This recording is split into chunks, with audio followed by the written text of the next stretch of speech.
Dreams and stuff. I mean, he's seen it for 30 years. You guys everybody's offense, I was like 40 years. He's seen it for 40. He's seen everything. Do you feel good they'll even it up tonight then, Miles?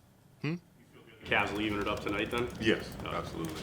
I mean, they got a taste of the pace that they're gonna get, the kind of physicality that the regular season really doesn't have on average. So I think they're kind of ready for what they're getting and what to expect. What do you think of the new additions to the defense? Got a couple new faces in there. I'm excited. I mean, guys are hungry, ready to work. Already, talking about getting some extra work done after workout was done.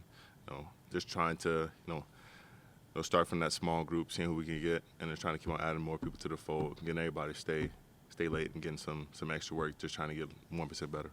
So what was your reaction when Jim Schwartz was hired as coordinator? I mean, I was excited for the opportunity. I know he's worked with a lot of great players, a lot of great defensive linemen, gotten the most out of those guys, and he plays wide open, as they say. Letting guys just run free and make plays on the ball. And he has the guys behind us cleaning everything up and making sure that they're coming downhill and that we're causing chaos and they're cleaning up everything up behind us. And I think that's how it should really function. Early kind of interactions been with him? I mean, positive. We've been talking scheme a little bit as far as what he expects out of me, where I'm going to line up, and the kind of positions I'll be in on first and second down. I haven't really talked about third down yet, but just how he's planning to change my play style, which from how we've talked, not that much. Did you know much about Tom? Your game. I mean, you've already established yourself with a fantastic resume, young in your career. But just how can Schwartz make you an even better player? I don't think his emphasis is to make me a better player. I know he will with what he's doing and the scheme that he's putting out there for us. But he's out there to make us all a better defense. He's out there to get the most out of us and to make the best defense possible for the players he got out there. And I think his scheme will be tuned towards us, especially the guys up front, letting us go out there and hunt. And he knows he has some great guys on the back end as well. And so he's excited for the opportunity to utilize all of us. And I know he's going to make the most out of the talent he has in the room. And if he does, that'll showcase not only my talent, but all of our talents. How does it help you to have a guy next to you in Dalvin Tomlinson who's big and can eat up blockers? Does that help you as an edge rusher? Yeah, we got two of them. I mean, Jordan can do it. I mean, Dalvin can do it. I mean, we got a couple of guys who, if they get going, they start moving forward and getting off the ball. They can eat up a double team. They can get off blocks and make TFLs and cause chaos in the backfield. So Dalvin is very impressive. I mean, he has a nice resume himself. So looking forward to the opportunity to work with him. And from how he speaks and how much he's looking forward to the opportunity, I think we'll be able to make something really good happen. Did you know anything about him before he got here? I mean, I watched him before. I watched him in college. I watched him a little bit in the pros. I can't say I've watched him like consistently, but when he's on the field, he stands out. I know you knew Chris Smith very well. I mean, just what are your feelings today on hearing about the passing of Chris? I was like disbelief. It was shocked. I was sad. I mean, it wasn't anything I was expecting, like waking up to. I know a couple of people called and texted me, and it was just so surprising. Chris is one of the kindest players and people that I've ever met. He was willing to give his shirt off his back for you, and he was always a great energy and just person to be around in the facility, outside of the facility, and it's just hard knowing that people like that can just go at any time. You talk to him, yesterday or today, and the next day he's gone. You just never know. You never know what people are dealing with or what they're struggling with. Miles, back to the D-line with Dalvin, with Okoronkwo. It's kind of been that revolving door over the last couple of years. You've had to kind of get used to different guys at D-tackle and that other D-end. Is it nice to know that these guys are here, they're on long-term deals, and try to just build things over years? Well, I hope so. Hope we can make this consistent, make this a group that can be feared, because we're going to be here for a long time. We're going to be consistently good for a long time, and I feel like the Eagles have kind of the recipe. How they've had Fletch, and they've had Jernigan, they've had Hargrave, who just left. They've had Graham. Now they got Sweat. All these guys who can make plays in the backfield, consistently good. They have their guys who are mainstays and who've been there for a long time, and they got some new additions here and there. But you have guys that well, damn, we're facing the Eagles' defensive line. We gotta buckle up. We gotta get ready. I'm hoping that we can put that same fear into people. Myles, I know at the end of last year you were dealing with some nagging stuff still from the accident. I guess just how have you felt during the offseason and getting that time to rest, and how's your training been going and everything?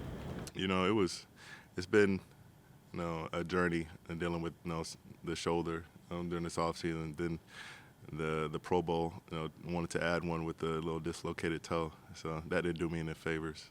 But it's been consistently good. It's been getting better little by little, and honestly, I got more beef with the Pro Bowl and messing on my toe than I do with the shoulder right now. I think the shoulder will be just fine. The toe is the most nagging thing. Trying to get out there, do agility, run, and plant.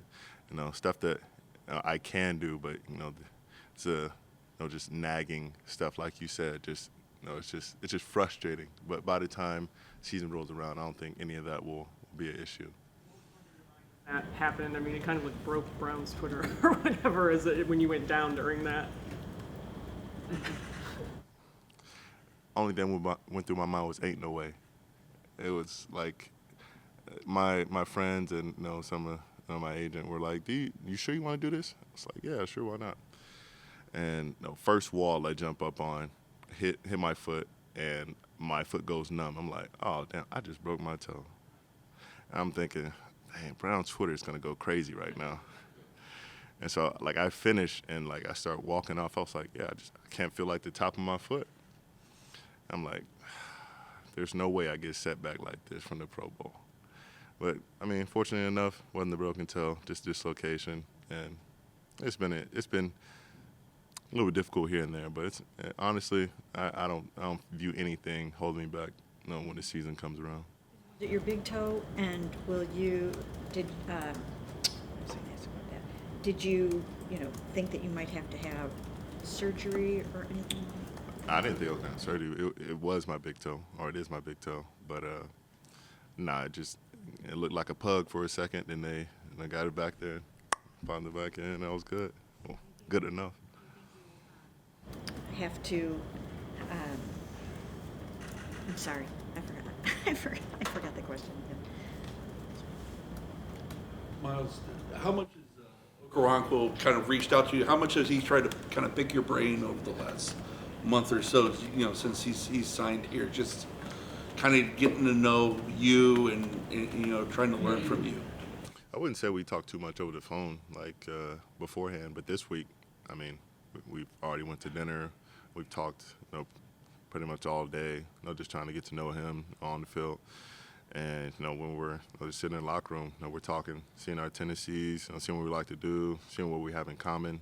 Just little stuff, how we can interact and build that chemistry, so that when the time comes, not only do I want to play with this guy, but I like this guy. I want to see him prosper. I mean, you can play with a guy and know he's really good, and you can like a guy and want to pick for him or want to play for him that gets him open. Those are things that make you go the extra effort, the extra mile to see a guy prosper, instead of just he's good. I want to see him make plays just because he's the guy, and it goes both ways. With so many new faces on this defense, you've over the years grown into a really big leader for the defense. Do you see that kind of expanding with all of these new faces and even the new defensive coordinator? I mean, I think my role still stays the same. Being a leader for this team and for this defense, and I've got to maintain that consistency and persistence to lead. And as long as I maintain that, I think we'll be on the right way. Just got to make sure everyone's pointing in the same direction. Games days over after that? Retired, done. Like that right there. It's over. Hoops and obstacle courses are in the fine print. No more for MG. I mean, it's not a natural drill that you guys do, jumping up walls and crawling under stuff. I mean, It's the run away from the cops obstacle course. Jumping over a wall or a fence and then ducking over a table or dunking under a table. It didn't make sense to me. Doesn't make sense to me now. But, I mean, they're looking for new things to do and new activities and obstacles to try. And I have to say, that wasn't it. Because Roger Goodell at the Super Bowl, he was like, everybody loved it. Who loved it? Apparently, There wasn't a single guy that I talked to who was like, yeah, I wanted it. Let's run this back. I think the fans, I don't know, I guess it was a moneymaker. But anyways, so what would you propose to honor guys that do make the Pro Bowl? You see, I think something like including the fans. Like, say you got the D-line and the O-line to be quarterbacks, and we played with fans, and like they were the skill positions, and then you had fans being quarterback and like running backs, and then you had like the skill guys playing their natural position, but you had fans and just fans playing those two, the quarterback and running back, and throwing to them and trying to play out the backfield. I think that could be fun. Their toes then. Well, that's on them. They don't want to see me dislocate my toe.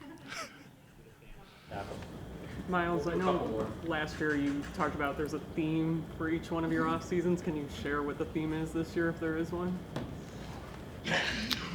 Have some fun.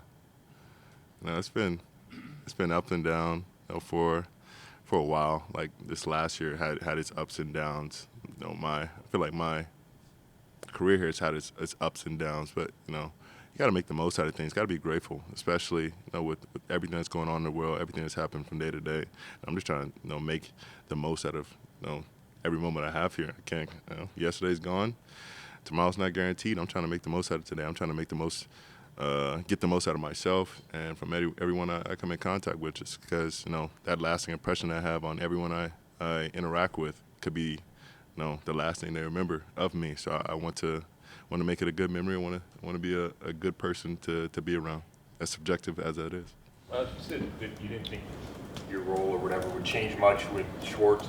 A lot's made about him using the wide nine. Is that something you already were doing, or would that be an adjustment if he wants you to do that?